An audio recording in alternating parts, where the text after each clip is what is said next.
Buenas noches, bienvenidos a una nueva edición de La Bitácora, un programa de contenido político, social y cultural de Popular Televisión Galicia. Hoy es viernes 2 de marzo de 2012 y nos acompaña en la mesa de trabajo don Carlos Ruiz Miguel. Es catedrático de Derecho Constitucional en la Universidad de Santiago. ¿Qué tal, don Carlos? Buenas noches, bienvenido un día más. Muchas gracias por esta nueva invitación. En la esquina de la mesa, don Gaspar Barrón es periodista y empresario de medios de comunicación. ¿Qué tal, don Gaspar? Buenas noches, bienvenido. Muy buenas noches, Magdalena. Buenas noches a todos, amigos. A mi izquierda, don Valentín Alejandro es periodista y profesor de marketing en la Universidad de Coruña. ¿Qué tal, don Valentín? Buenas noches, bien, bienvenido pues, un día más. Encantado de estar un día más aquí compartiendo este programa. A su lado, don Alfonso de la Vega es ingeniero agrónomo y escritor. ¿Qué tal? Buenas noches, bienvenido. Buenas noches a todos, bien hallados todos, muchas gracias. Y en la esquina de la mesa, don Manuel Rodríguez es analista político y empresario. ¿Qué tal, don Manuel? Buenas noches, bienvenido. Muy buenas noches a usted y a todos nuestros oyentes, encantado.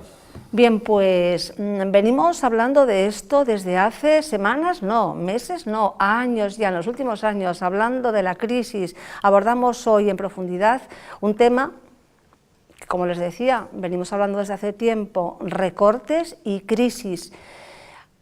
Vamos a ver lo que nos dice la opinión de la calle. Mucho menos, estoy de acuerdo. Creo que en todos estos casos siempre hay caminos mixtos, en el cual hay que hacer un reajuste siempre de las economías, necesariamente, y hay otros que son, y hay otras medidas que tienen que ver con inyectar dinero en sectores estratégicos. Pues pareceme que coherente coa situación na que estamos a vivir. Me parece que acaban con nós. Como parece que queren acabar con nós. Eu penso que non. No que se recortes para o cidadán, pues, non me parece correcto, tal como están as cousas, vamos. Eu penso que non tanto. Algún sí, pero non tanto. Sí, necesariamente algún tipo de ajuste hay que hacer en este tipo de economía, no hay más remedio. Pero claro, el jugarse todo al recorte es una solución un poco compleja, sobre todo por los efectos sociales que puede llegar a tener. No, yo creo que no. Actualmente yo creo que no. Que tenían que recortar a otros sitios, no actualmente es lo que están recortando. En Galicia decimos que as troitas non se pillan coas bracas enxoitas. Entón, bueno, pues para remediar unha situación tan grave como a que estamos a padecer, é necesario poñerse todos a tarea e estar convencidos de que isto non vai a salir gratis para nadie. Eu penso que protestar. Penso que debía protestar porque están acabando, sobre todo co pequeno empresario, acaban con él. Eu penso que debería protestar máis. Hay que negociar. En estos casos siempre hay que negociar, me parece a mí. Deberíamos protestar, pero hay que asumirlos, como estamos viendo hay que asumirlos, ¿no? Pero tenemos que protestar, por supuesto. Podes entender perfectamente que a xente se queixe, que proteste, que esté indignada con esta situación, porque a nadie lle gusta pasar por unha situación como a que estamos a vivir, pero bueno, a realidade é a que é, e non se trata de voluntarismos, nin de protestas, nin de queixas, senón de cerrar filas e tratar de poñerlle remedio a esta situación.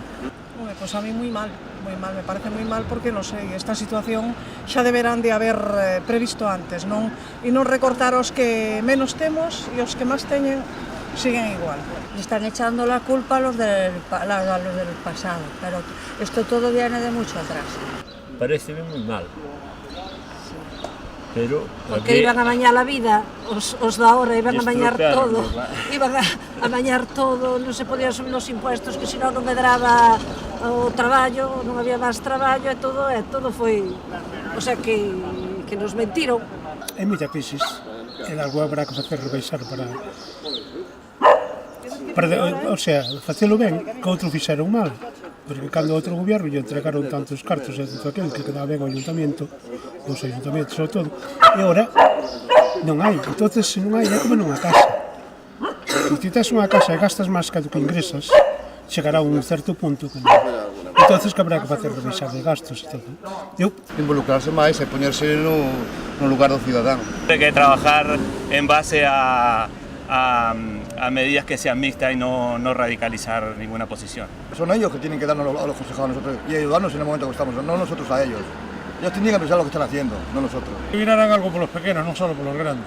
Eu consellos non dou porque están moi mal pagados, non. Neste momento hai que recurrir a cousas que estén ben retribuídas, non así que sean onerosas. Bien, pues era la opinión de la calle, don Valentín.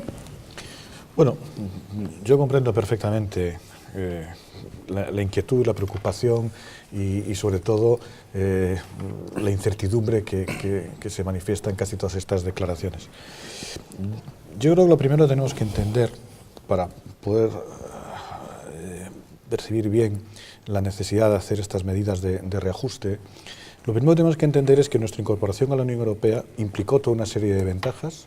Lo hemos visto, el desarrollo que ha tenido Galicia desde la incorporación a la Unión Europea a través de los fondos FEDER, de los fondos de cohesión, no sería posible si nosotros hubiésemos estado fuera de la Unión Europea. Tiene una serie de ventajas, pero también tiene servidumbres. La principal servidumbre es que perdemos autonomía o capacidad en la aplicación de determinadas políticas, como por ejemplo la política monetaria. Si nosotros en estos momentos tuviésemos una política monetaria, fuéramos dueños, el Banco de España fuera dueño de la política monetaria, bueno, pues haríamos como hicimos en otras crisis, en el 73, en el 93, en el 93 ya no, pero en el 73 sí, que fue devaluar. Devaluaríamos la moneda. ¿Y qué significaría eso? Pues que devaluaríamos un 20, un 30%, y eso implicaría, bueno, pues que de cara al exterior, pues tendríamos un 30% menos de capacidad adquisitiva. ¿Pero qué seríamos? Mucho más competitivos. Seríamos mucho más competitivos porque una de nuestras industrias principales, que es el turismo, pues abarataríamos precios, la gente vendría más, se produciría una reactivación. En estos momentos ese ajuste, ¿cómo se puede hacer? Pues no hay otro que mediante el recorte y mediante ajustarse el cinturón. Y en eso yo creo que tenía razón el gobernador del Banco de España cuando hablaba el otro día de que tendríamos que ganar competitividad fundamentalmente a través de rebajar los salarios y rebajar los precios. Es la única manera que tenemos en estos momentos de poder ser competitivos, y eso con una política fiscal armonizada. Y no queda más remedio, es que no hay otra posibilidad, es decir, no hay otra posibilidad, y por lo tanto, lo decía una de las personas que intervenía, ¿no?, que se le preguntaba, en una casa pues no se puede gastar más de lo que se tiene y no se puede uno endeudar más en aquello de lo que tiene capacidad de devolución. Por lo tanto, yo creo que las cosas en este sentido están claras y en estos momentos pues toca reajustar y toca adoptar medidas, bueno, pues que no son agradables, pero que son absolutamente necesarias. Don Carlos. Bueno, yo estoy casi en todo de acuerdo, pero no en todo. Es decir, yo creo que no se soluciona esto simplemente bajando sueldos y bajando, como dijiste, sueldos y... No digo que sea todo, sino quiero decir que únicamente haya que hacer esa política, pero si queremos ser competitivos, como no podemos devaluar, porque no tenemos la política monetaria, capacidad para eso, lo tendremos que hacer a través de salarios, de reducir salarios y a través de reducir precios. Fundamentalmente, apuntaba ahora Alfonso, básicamente en los precios, pero Alfonso, los precios solo los podremos bajar si reducimos salarios, entre otras cosas. Yo veo que el problema, eso es una parte del problema, pero el problema para mí es mucho más amplio. Es decir, el reducir precios, el reducir salarios, yo por qué no veo en el horizonte de esta crisis, que es una crisis brutal, y no es una crisis solo de España, pero a nosotros nos afecta mucho más. Eso no va a funcionar. ¿Por qué? Porque nunca vamos a conseguir competir con los salarios y los precios de los chinos. Es decir, todo aquí se está planteando, bueno, salarios, tal, y ¿por qué no? Es cierto que aquí ha habido muchas distorsiones, eso es verdad, no digo que eso no sea cierto. Pero ¿por qué no analizamos cuál es otra de las causas de esta crisis? Y otra de las causas de esta crisis es que y esto no es una decisión solo de España, pero España no se ha opuesto, ha sido la de abrir los mercados europeos a una competencia, sobre todo de Asia, que no se puede justificar bajo el principio de libre competencia porque no es competencia leal. Es decir, si resulta que en Asia un trabajador no tiene derecho a vacaciones, si resulta que en Asia no es obligatorio tomar medidas de seguridad, por definición su producto es más barato. Y aunque aquí tuviéramos el mismo sueldo, seguiría siendo el producto más caro.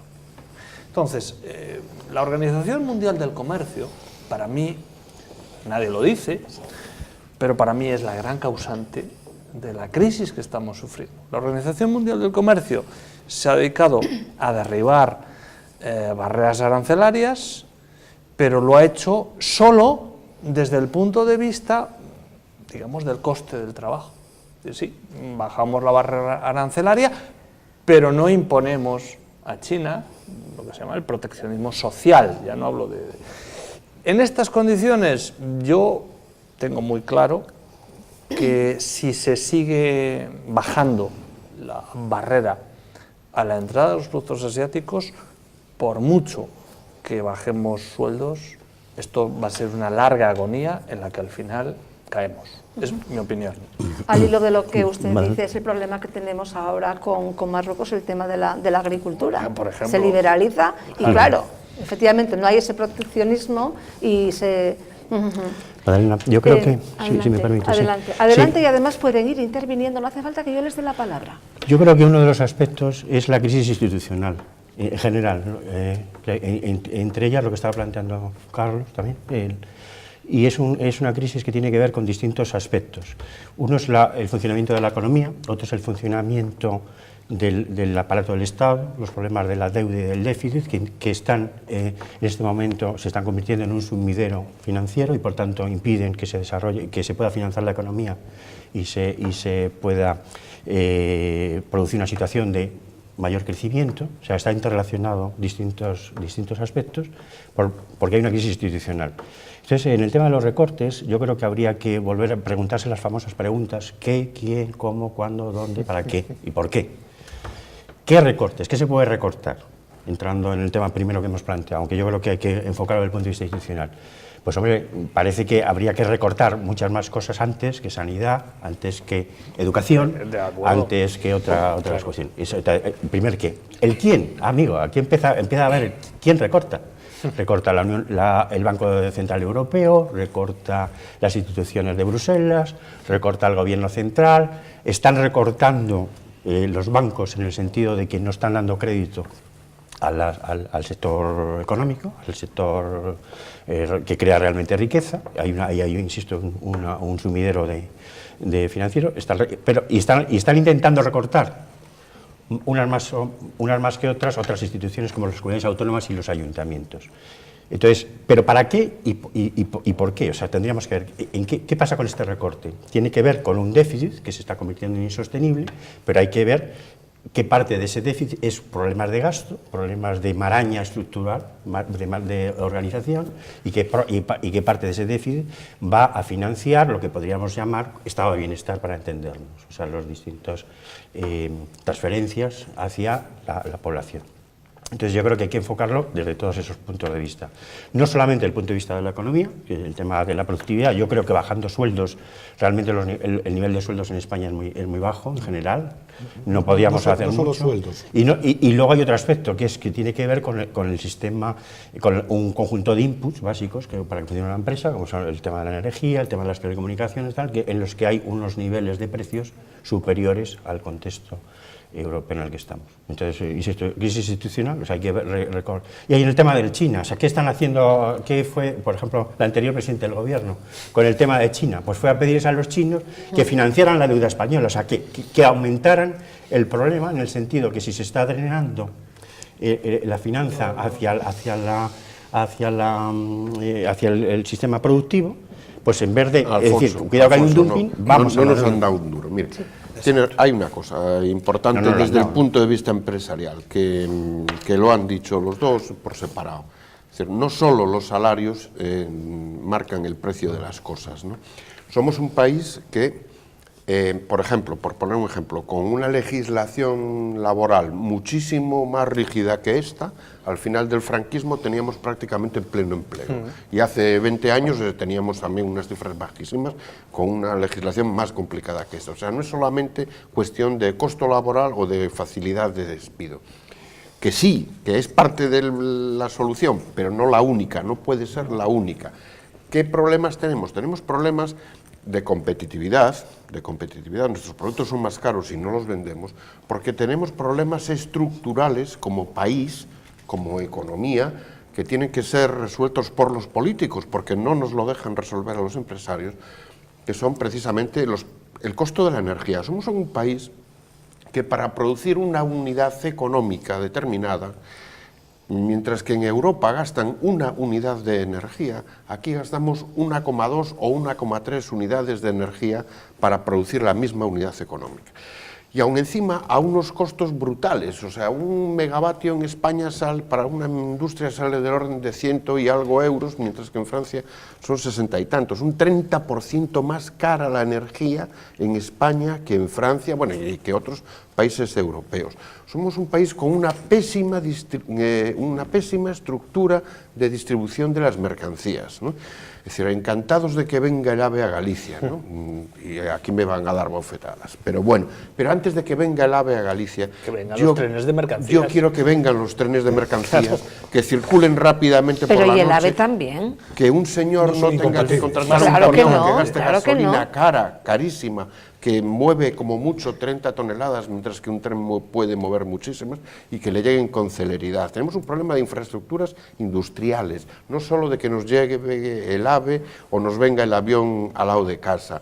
Tenemos problemas de infraestructuras graves en este país, que hay que corregirlos, no solo los laborales, sino también los otros. Y eso es la competitividad, no solo los salarios. Don Gaspar, don Gaspar, vamos a darle un turno, déjeme que no intervino todavía él. Decía don Alfonso que ¿qué nos podemos permitir? Pues mira, no nos podemos permitir, por ejemplo, 2.000 millones de euros al año para el sistema público de radio y televisiones autonómicas, 22.000 millones para las diputaciones. Y tú el otro día apuntabas que había que unirlos tal, o sea, quiero decirte, ahí es la historia, ¿eh? O sea, lo que hay es que empezar a unir, te doy la razón, porque lo que no puede haber, 22.000 millones. Y hay otra cuestión, ¿no? ¿Qué puede pasar ahora cuando la desviación sube 25.000 millones? Ese es el dato. 25.000 millones, ¿eh? Y lo que puede venir. Porque esto es, hablábamos el pasado miércoles, que si nos cuentan todo. No contamos todo. Y tú como periodista, Valentín, sabes que muchas veces, y tú, Magdalena, que hay que tener en la nevera para aprovechar. Y como decía el otro, vamos sobrados y tenemos que darle dinamita al enemigo, Pachi, porque es que, ¿entiendes? O sea, esa es la historia. Entonces, ¿qué ocurre? España, para mí es, bueno, después ya si nos vamos al empleo, lo de los chinos es buenísimo. Yo recuerdo alguna tertulia con los marroquíes y decía, os estáis desviando, ojo con los chinos. Que el problema no está en los marroquíes. Los dos. Bueno, pero a nivel de trabajo, o sea, lo que decías tú, o sea, concretamente en Galicia, el último dato, más de 100 millones de euros han invertido las comunidades chinas en Galicia, más de 100 millones, y han empezado, ¿eh? Eso es una cifra que verdaderamente es muy buena para el mercado, digamos, gallego. Lo que pasa es que hay que ver si ahí estamos perjudicando a nuestra tierra, o, en fin. Y después, si nos vamos, por ejemplo, a las grandes empresas, Telefónica, con los rollos estos bueno, Repsol, vamos a poner Repsol, Fenosa, que es gas natural ahora, que eso es un Cristo, tú llama ahora a hacer una contratación, y vas a ver que todo va metido a través de esos call centers, y estás hablando a lo mejor con una señorita o con un señor en Colombia, que no tengo nada contra ellos, líbreme Dios, ¿no? Entonces, no estamos creando empleo, es un despilfarro auténtico, las empresas, las grandes empresas están sufriendo un deterioro de facturación enorme, hasta el punto, y tengo datos y experiencia propia en el tema, de que están facturando falsamente para poder pasar recibos al banco, tener facturación, aunque después lo devuelvas. Y si queréis otro día hablamos de Hacienda, que de esa tengo varias, ¿no? De cómo está gestionando la Hacienda, nuestra Hacienda, digamos, pues el patrimonio de los españoles y la gestión tributaria, en qué medida está. Pero puedo dar un dato. Pero dígalo ahora, dígalo ahora. No hay un duro. Yo te puedo poner un caso concreto que me denunciaban el otro día en el programa. Una señora que tiene una vivienda en propiedad y que la alquila, ¿vale? Entonces le aparece una inspección fiscal diciendo que, bueno, que pase porque tiene que llevar los documentos, porque resulta que ese domicilio, pues ella no lo ha declarado, ¿vale? Y llega. se entera que, mire, es que yo ese domicilio yo no lo he alquilado este año. De momento lo que hace Hacienda es paralizar la devolución porque está en vías de investigación, en vías de inspección. Entonces, se descubre que la persona que supuestamente alquiló ese apartamento se lo alquiló a otro señor. Se va a Hacienda con el propietario y prácticamente con la inquilina que dice, no, yo no le alquilé ni conozco de nada a este propietario. Y Hacienda, como tienen que devolver, si no inmediatamente, hacen caso omiso, sigue el expediente y se gana 6 meses. Y ya no digo de aquellos cuya declaración es inexistente y los citan también para una inspección fiscal a uno que no ha hecho declaración. Salen automáticamente los boletines y eso está pasando ahora mismo. ¿Por qué? Porque no hay un duro en caja, no hay un duro. Y decíamos antes, me preocupa esa desviación que ahora mismo tenemos de 25.000 millones. Eso es lo que me preocupa. Bueno, hay otra cuestión, ¿no? Hoy viernes el Consejo de Ministros afortunadamente ha tocado el cuadro macroeconómico y creo que por fin se empezará a conocer cuál es el techo. Y a partir de ahí a lo mejor empezamos a tener cifras, porque hasta ahora lo que contamos, lo que escribimos y lo que publicamos es parte de lo que nos cuentan y el 50%, digamos, de lógica. Pero de lo que deducimos. De lo que deducimos. Yo sí pediría más transparencia, ¿eh? Claro, lo dijimos en el programa pasado, en el anterior, que efectivamente nos apretamos el cinturón, que estamos dispuestos a sufrir, a aceptar, pero efectivamente que recorten de ahí, don Carlos, eso lo he tomado de usted y lo repito siempre como un mantra, es cierto. Y también transparencia, que no tengamos que ir deduciendo las cosas y que no nos lo cuenten con cuentagotas y que queremos, por favor, lupa tenemos, hay otro pero queremos sitio del que el Estado puede pequeña, reducir, ¿no? Es difícil de cuantificar, pero el Estado en general, la totalidad de las administraciones pueden reducir muchísimo dinero, él dio solo la de Televisión Española, pero que es si el Estado pueden, pero no van a hacerlo, dejase de intervenir en los negocios en los que puede llevar adelante la iniciativa privada perfectamente, dejase de intervenir en esos negocios, por un lado, dejaría de hacernos competencia desleal y segundo, aumentaría la economía. Para que un oyente me entienda lo que quiero decir, es, por ejemplo, ¿por qué un ayuntamiento tiene que construir una piscina?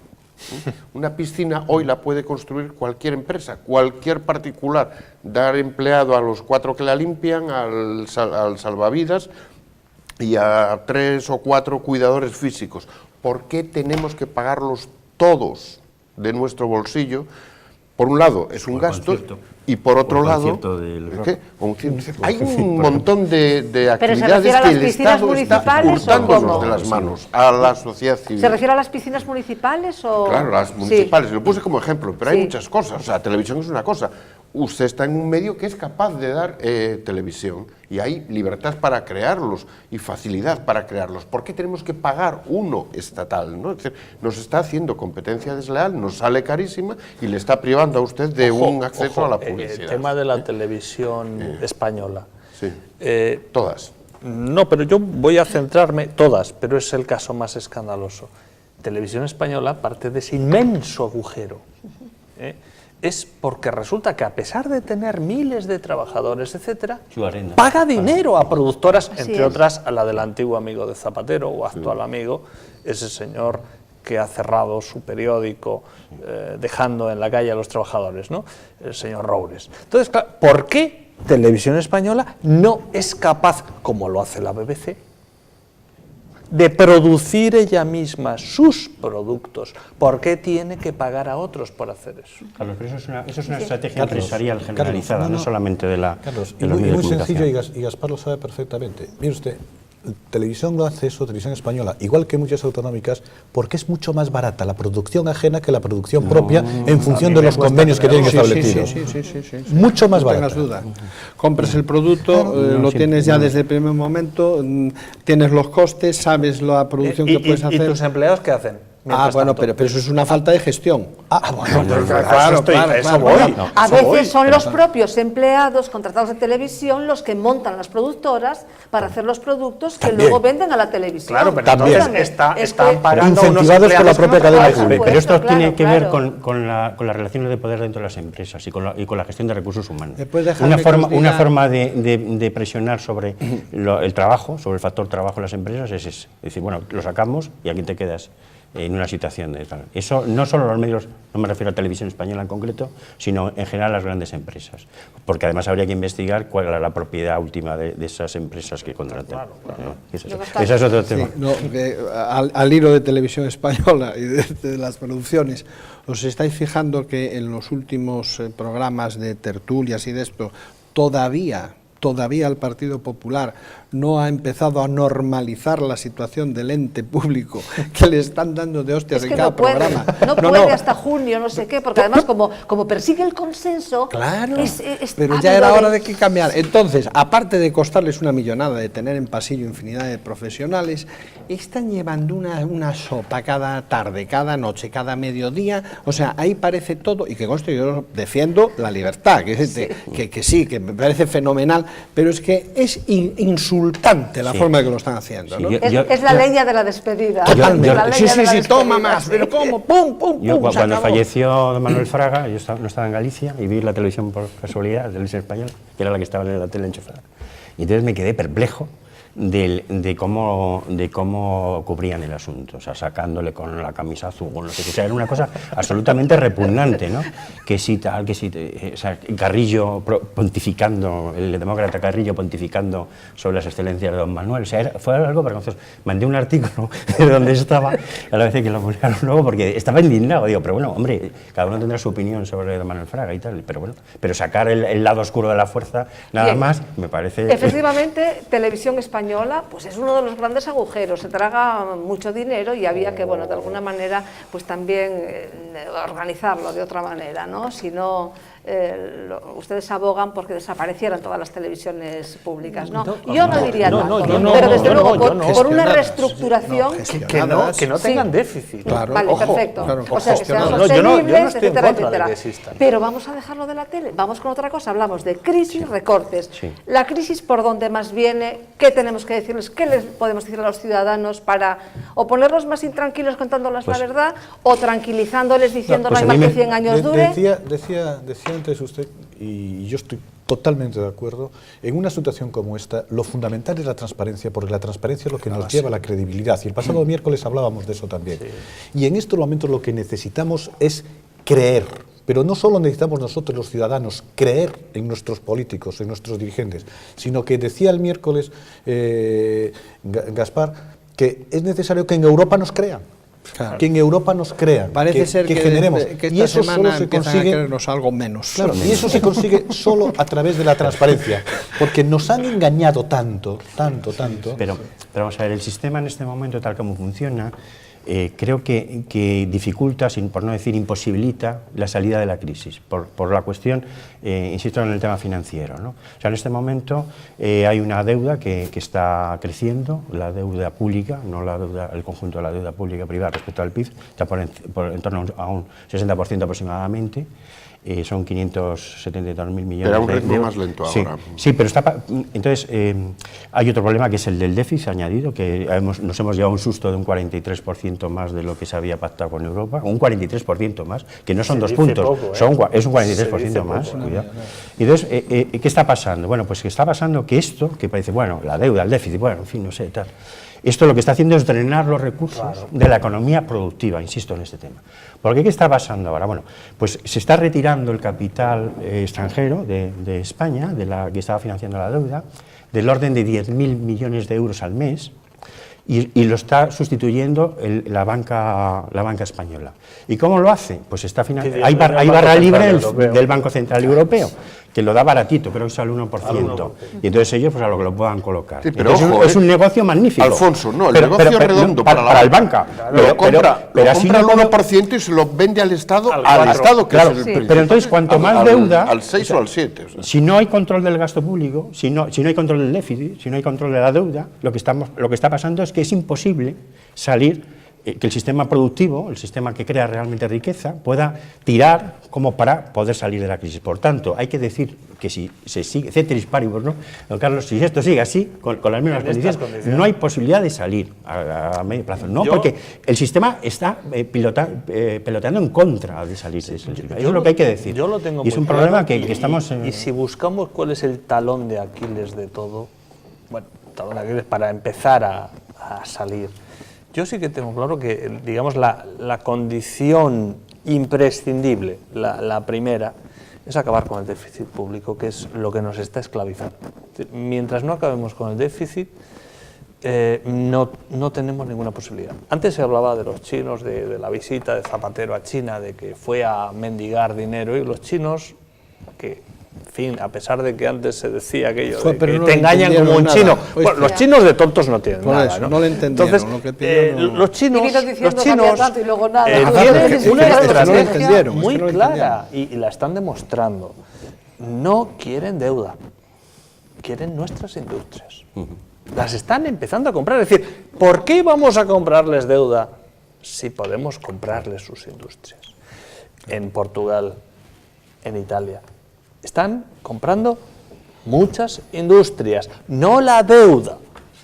Y en España, pues vamos por ese camino. De entrada, en la pequeña empresa, yo no sé si nuestros espectadores saben, yo cuando leí el dato, la verdad es que me quedé pasmado, ¿no? El 50% de los pequeños negocios de Madrid y de Barcelona son de chinos. Sí. 50%. Hay barrios. Barcelona. Pero si a simple, 50%. a simple vista se ve si ha cambiado la configuración comercial de Madrid. Claro, es decir, ¿por qué? Porque ellos compran, es decir, no prestan al propietario tradicional del bar, se lo compran. ¿Por qué? Porque el propietario tradicional del bar tiene deudas. Sí, pero aquí se ha tocado el tema de las instituciones financieras y yo creo que... De todas maneras, y aquí... espera un segundo, es cierto, pero de todas maneras ellos van a estar igual de sometidos a la mala infraestructura como país que un nacional. Sí, aunque trabajen más horas y aunque trabajen más barato. Es mucho menor. Es igual, pero van a tener los mismos problemas que tengo yo para... Hay problemas que son decisiones políticas, es decir, que somos un país atrasado porque a mí me viene un contenedor, de China con un montón de PCs que tengo que vender esta semana y ese contenedor me lo pueden pasar por la aduana legalmente, con todo legal, la semana que viene, para que yo los entregue la semana que viene o el mes que viene. Con todas las narices, ¿no? Con todas las narices, sin incumplir ninguna ley, sin faltar ningún papel. No somos un país serio, muchas cosas. Es decir, tenemos una administración, lo siento porque trabajas en el sector público, ¿no? Pero tenemos una administración que no es eficiente, no está pensada para darte servicio. Porque es lenta. Yo matizaría. Porque es lenta, porque está sobredimensionada, completamente sobredimensionada, y porque muchas veces está dedicada a lo que no es su función natural. El ser profesor sí es una función. No, yo le matizaría, don Manuel, la administración española ha perdido eficacia. La administración española hace 30 o 35 años era una de las más eficaces de Europa. Y la más era técnica. Y ahora es política, pero fundamentalmente. Claro, es que ese es el problema, y lo comentábamos también el miércoles pasado. El problema que tiene es que cuando se habla de la administración y se habla de la función pública, y creo recordar que decimos que había que distinguir entre lo que es función pública y lo que es el funcionario y lo que es el empleado público, porque el empleado público en los últimos años ha crecido desmesuradamente, yo estoy de acuerdo con usted que está sobredimensionada, pero ha crecido fundamentalmente, porque se han incorporado como empleados públicos aquellas personas que venían del ámbito político, pues que habían sido contratados por los políticos en su momento y que cuando los políticos perdieron en las urnas los dejaron instalados. Y digo instalados en el sentido más peyorativo del término instalados. Y eso es lo que ha sobredimensionado y ha convertido, y tiene usted toda la razón, se ha perdido eficiencia porque se ha perdido el carácter técnico de la administración. Porque estos empleados públicos que entran en esas condiciones no entran con la formación posiblemente adecuada que se requiera, primero entran de manera ociosa en puestos que no son necesarios y además no entran con las oposiciones como entra el funcionario público. Y eso es en lo que yo creo que nos hemos equivocado fundamentalmente en la administración pública. Pero tocaban ustedes antes un tema que me parece muy importante cuando hablamos de los recortes, que es las instituciones financieras. Y hablábamos del negocio en las instituciones financieras, que le presta el Banco Central Europeo al 1 y lo colocan a lo que puede, por regla general, 2 puntos o más de 2 puntos por encima. Aquí lo que se les había que decir, que eso está muy bien para que la prima de riesgo no se caliente, no suba, y eso está muy bien, me parece una medida acertada. Pero en paralelo había que haberle dicho a la banca, porque yo creo que ese es el gran problema que tenemos en estos momentos las empresas en España, sobre todo las pequeñas y medianas empresas, que tenía que ir acompañado de unas políticas de flujo en el crédito. De flujo en el crédito. Porque el problema no son, cuando se hizo la reforma laboral, pero si las administraciones tienen déficit, claro, no pueden. Pues no puede, pero ese es el problema, y no puede. Porque ese es el tema. Por eso hay que acabar con el déficit. Son cómplices de algún modo en que la banca les compre el déficit. La gusanera, la gusanera engorda, claro, pero ellos financian la gusanera. Pero la banca tiene que dar crédito. No puede ser. Es que el Estado se lo paga más caro que usted, caballero. Claro, es que el Estado se lo paga más caro que usted. Y sin riesgo.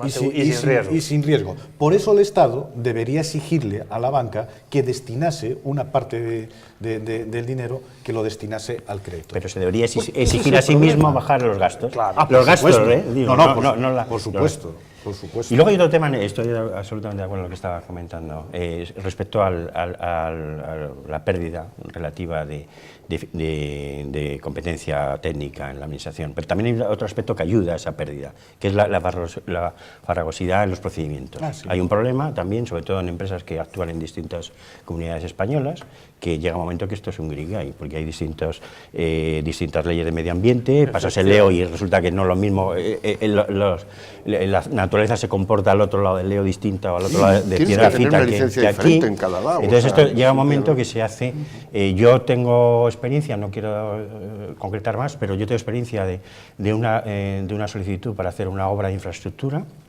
energética en este caso, de la que tenía una empresa muy importante de Galicia, pues una maquinaria de varios millones de euros comprada y instalada, y tardó 2 años y pico en que se diera la licencia para empezar a construir la infraestructura que era necesaria para poner las máquinas en funcionamiento. O sea, ¿qué pasa? ¿Que estamos intentando que se arruine el empresario?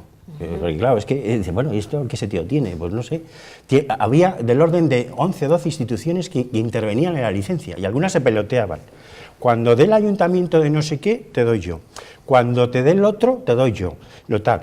El arqueólogo, hoy, Bellas Artes, aquí no sea que vaya a aparecer un yacimiento romano, tenía que estar un arqueólogo de Bellas Artes, y yo tengo mayor preocupación, probablemente que muchos de los que intervinieron en el proceso, en el tema del arte, ¿no? Porque me encanta. Pero, hombre, ¿qué pinta ahí? O sea, es necesario toda esta historia y que Bellas Artes al final se manifieste 2 años después y diga, no, que haya un arqueólogo ahí cuando se abra la zanja. En fin, vamos a ver, hay que tener un poquito de sentido común. Sí, y este sentido común se ha perdido en los procedimientos cuando hay muchos centros de decisión distintos y hay demasiadas variables supuestamente independientes que no lo son. Y es un problema de álgebra. No puede haber más variables independientes que ecuaciones. Entonces, y entonces ese es un problema de álgebra. Es un problema absolutamente de lógica matemática, ¿no? Entonces, claro, pues sí. Así está la administración. Está muy bien eso. Estamos ante uno de los peores escenarios, pues, o sea, de los peores, eso nadie lo va a negar. Lo que decía Valentín, es imposible que esto vaya a más porque la banca está cerrada y además ahora mismo cualquier autónomo o cualquier empresa va con un simple pagaré y no se lo descuentan y punto. Entonces no hay movimiento bancario, no hay posibilidad de hacer caja para poder moverse. Entonces hay infinidad de empresas. Pero en teoría sí hace tiempo que lo están prometiendo. No, pero bueno, pero una cosa es lo que dicen, otra cosa es lo que hacen. Entonces, primer dato, la banca siempre ha sido cómplice del gobierno y el gobierno de la banca, pero de siempre. Y bueno, ¿por qué? ¿Y por qué? Pues mira, una cosa muy fácil, porque los créditos resulta de la campaña... Usted no se preocupe, no es que no lo deba, pero no se lo vamos a reclamar. Sí, y si luego se condona, pues muchísimo no son solo mejor, las elecciones, los créditos para todos esos gastos absolutamente superfluos o directamente perjudiciales, ¿no? Sí, o sea, que tiene la administración. Vamos a invertir 100 millones de euros en promocionarnos el gallego. Y los partidos. Por ejemplo, o lo que sea. Es decir, bueno, en cualquier... Y los sindicatos. Y la patronal. Y la patronal. Y la patronal. Y hay otra cosa que necesitamos para salir de la crisis, que no lo hemos dicho. Necesitamos educación. Necesitamos cambiar la educación. Nuestros profesionales hoy ya no son los profesionales de hace 30 años, cuando salen de las universidades, ¿no? Tenemos unos índices, además, muy altos de universitarios, tan altos como Alemania, creo, como Francia y tal, pero nuestro índice de técnicos intermedios es escasísimo, ¿no? Y desde luego nuestro índice de personas que han abandonado el sistema educativo es brutal. Nosotros no vamos a poder competir jamás con un lituano, con un eslovaco, con un estonio, que vienen con una ingeniería técnica, con profesiones de hoy día en telecomunicaciones, en muchas cosas y tal, y que además están dispuestos a trabajar por menos que lo que nosotros. Es decir, la educación en España tiene que mejorar si queremos salir de esta mucho. ¿Puede mejorar con tantas universidades? Porque claro, por ejemplo, mi carrera, ¿no? En mi carrera, cuando yo estudié, había Madrid, yo soy ingeniero, ¿no? Estaba Valencia y estaba Córdoba luego, ¿no? Luego, antes de acabar, también Lérida. Y ya está. Y ahora yo no sé cuántas escuelas de agronomía. Aquí hay una en Lugo, que me contaban el otro día, que estuve en un acto del colegio, que creo que se han apuntado, no sé si son 15 alumnos.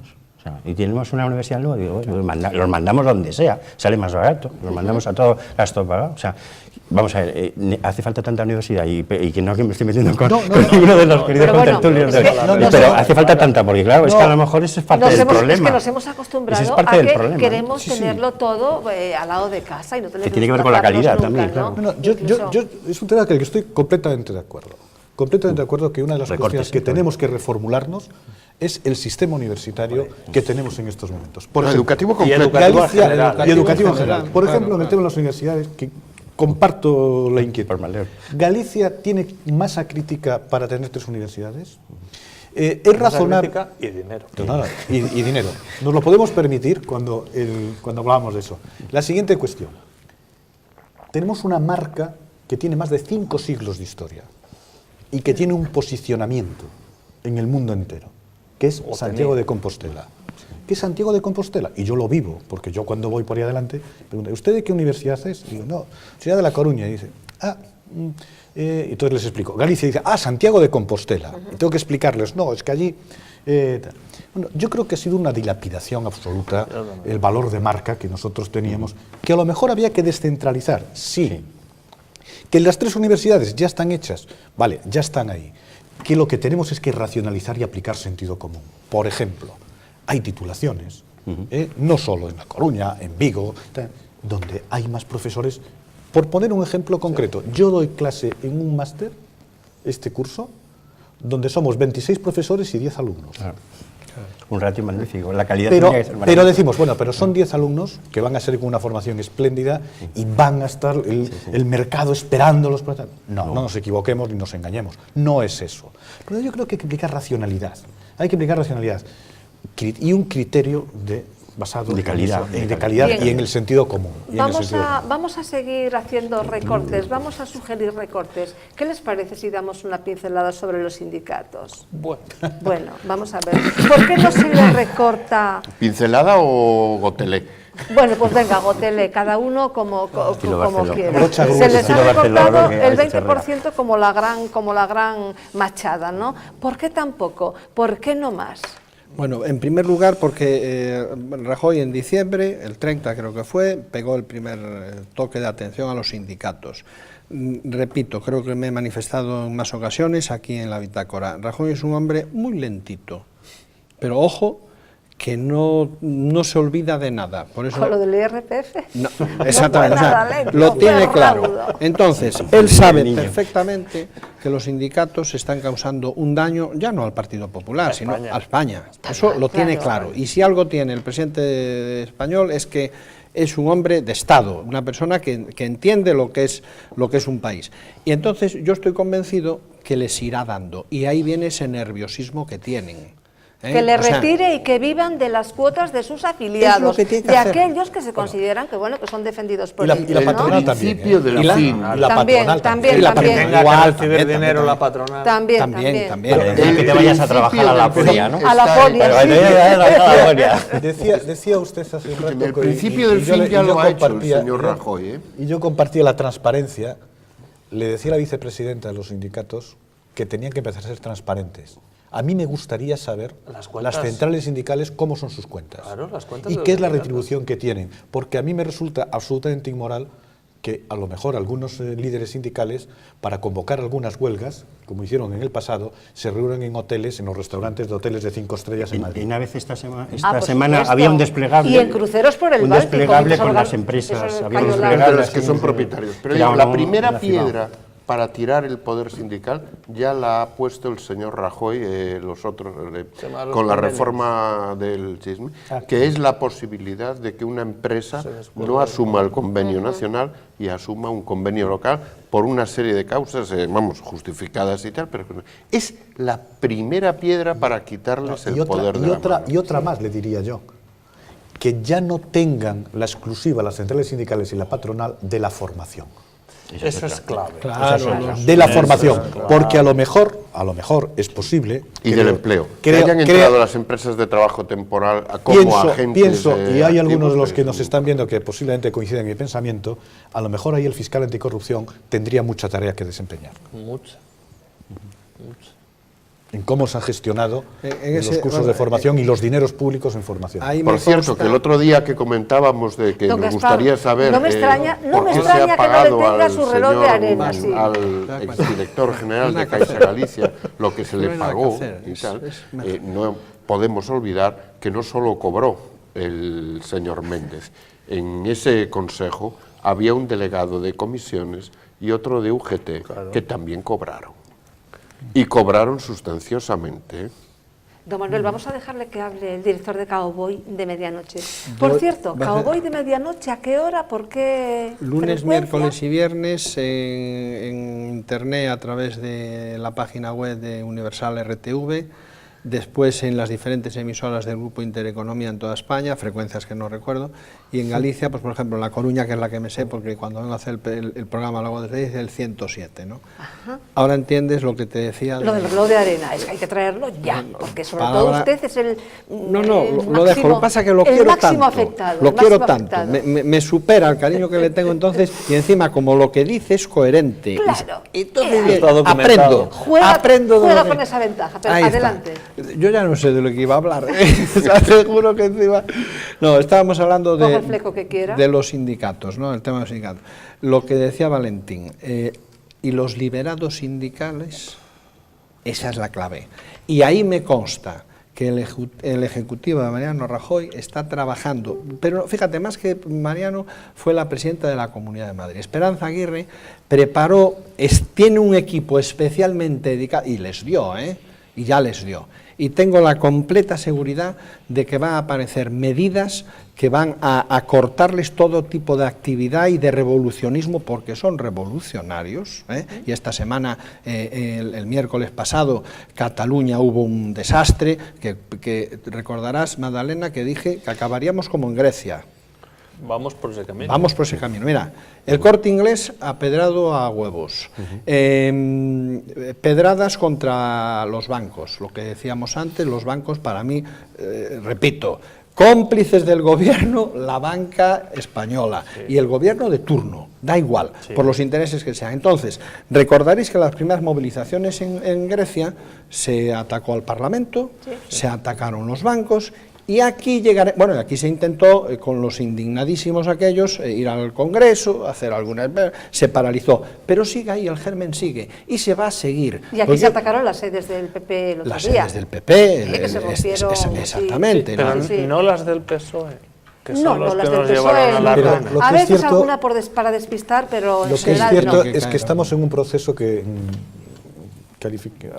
adjetivaba Esperanza Aguirre esta mañana de helenización. Sí. Es cierto, estamos en un proceso de helenización. Y eso es muy peligroso. Debe de tener otro nombre.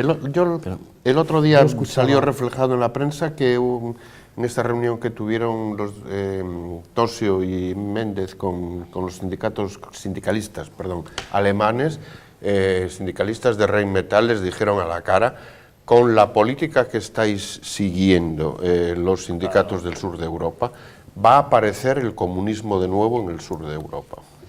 Se lo dijeron a la cara, es decir, vosotros no participáis en reconstruir el país, sino que ponéis trabas y favorecéis la aparición de los grupúsculos ultrarradicales. Y hablando de Grecia, ¿qué les parece estos guiños que se le está haciendo a Grecia para que se vaya del euro? Perdón, lo que decías de los sindicatos, me consta que esas amenazas a Mariano Rajoy le entran por un oído y le salen por otro. Es más, creo que le estimulan.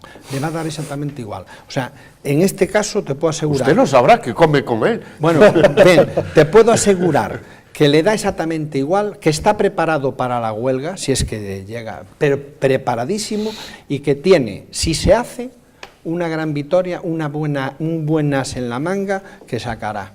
Porque... lo que es que viene a coalición por lo que decías, Manolo, de que le están diciendo, oiga, que ustedes no están, ¿qué son? O sea, ¿a dónde van? ¿Qué es lo que tienen? Hace unas 2 semanas en la Gaceta sacábamos un listado de las empresas de estos personajes. 240 empresas. Yo no recuerdo el número, sí, 240, quiero decirte, y van abanderando, me hace gracia porque después se van en la manifestación, todos chulitos diciendo, aquí nosotros somos como vosotros, y se van y se marchan con chofer. Y lo peor que es el verdadero empleado, el verdadero obrero, se les cree. Pero fíjense la incoherencia, No les cree tanto. Que están movilizando contra la reforma laboral, mientras que, por ejemplo, en Cataluña ya la están aplicando en un ERE en comisiones obreras. Y en público, parece ser también. Y en público, claro. Parece ser, vamos, no quiero... Bueno, pero en público, sí. Sí, en público está cerrado. Entonces, público, claro.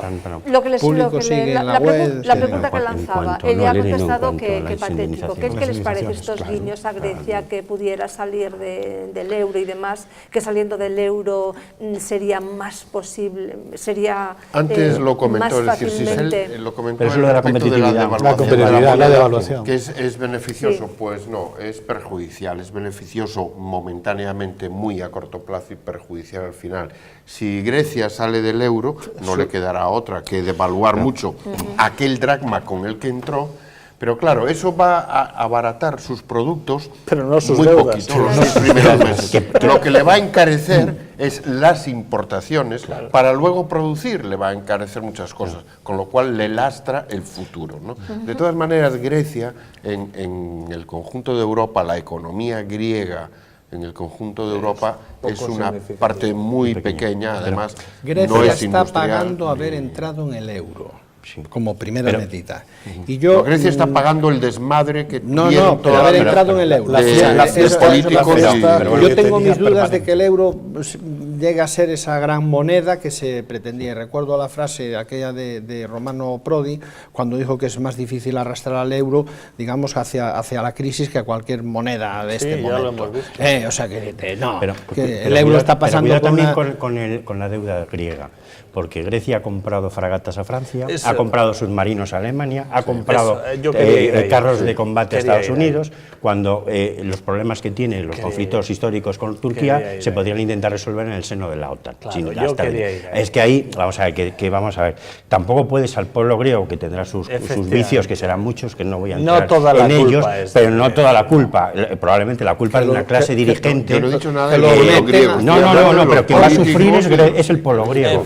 No es Papandreou ni el Papademos. De la misma manera que aquí, nosotros los españoles, los ciudadanos de a pie, no somos responsables de esta crisis en la que estamos inmersos, y sí hay responsables con nombres y apellidos. Tenemos una parte de responsabilidad, yo asumo la mía, pero no tan grande como se nos quiere hacer creer. A los políticos lo que les consigue. No, yo no he consentido, ha sido otro. Claro. Haciendo un símil a lo que dice... Tenemos los políticos que nos merecemos. Hay políticos... por recordar a un Yo no estoy de acuerdo, don Manuel. Hay políticos que piensan en las próximas generaciones y hay políticos que lo que piensan es en las próximas elecciones. En el Congreso de Sevilla, no con 3.000... Yo no estoy de acuerdo. Vinal Beneito, en su libro póstumo La corrupción de la democracia, lo dejaba muy claro. El problema es que la democracia ha sido secuestrada por la partitocracia. Ha sido secuestrado por la partitocracia, por aquellos aparachics que se han adueñado del partido y que son los que no tienen, por supuesto, ningún interés en modificar la ley electoral para que las listas sean abiertas, ni la Constitución, porque son puestos para colocar. Y eso ha fomentado la mediocridad en la clase, Don Valentín, pero esto no ha sido una sorpresa, es decir, lo más trágico es que eso ya lo previó en el año, creo recordar, 77, un gran intelectual gallego, que fue ministro también, por cierto, en la época de Franco, que era don Gonzalo Fernández de la Mora. Y la respuesta a eso fue silenciar su libro.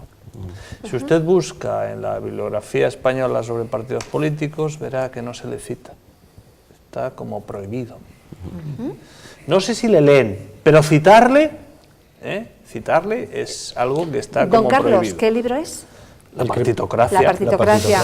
Ajá. Y luego tiene otro, ese crepúsculo de las ideologías. Ese para mí menos acertado, pero la partitocracia creo que es un libro bastante acertado que ya diagnosticaba este problema.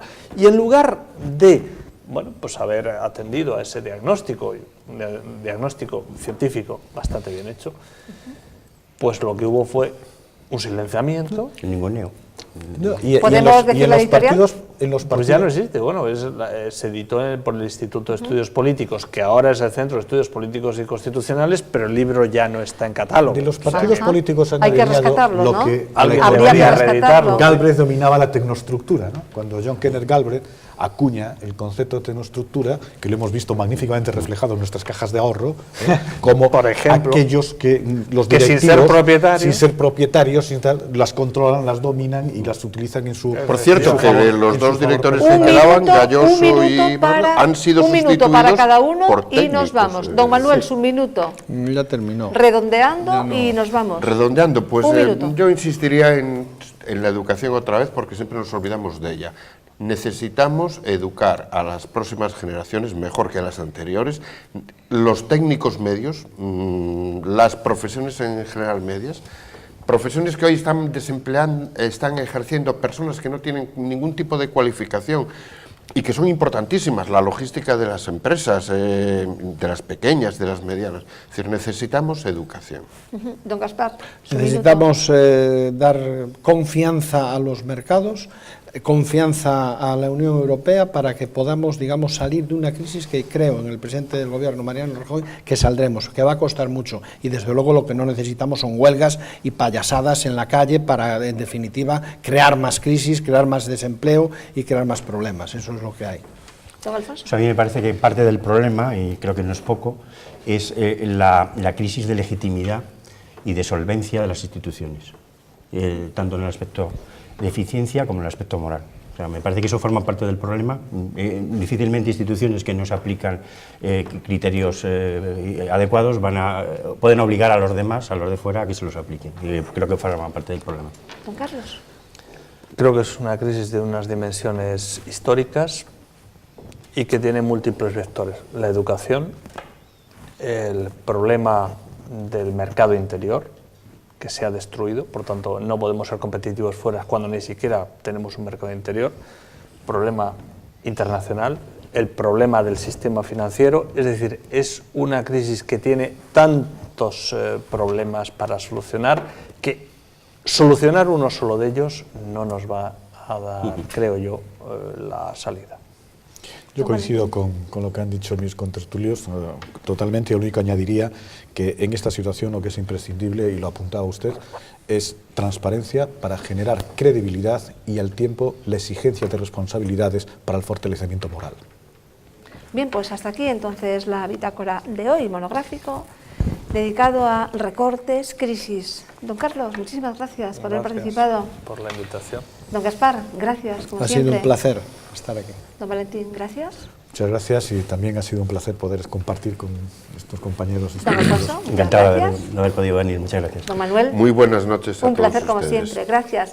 Gracias a ustedes por acompañarnos un día más. Que pasen un buen fin de semana y vuelvan a las 10:30, donde estaremos para analizar los temas de actualidad. Que sean felices.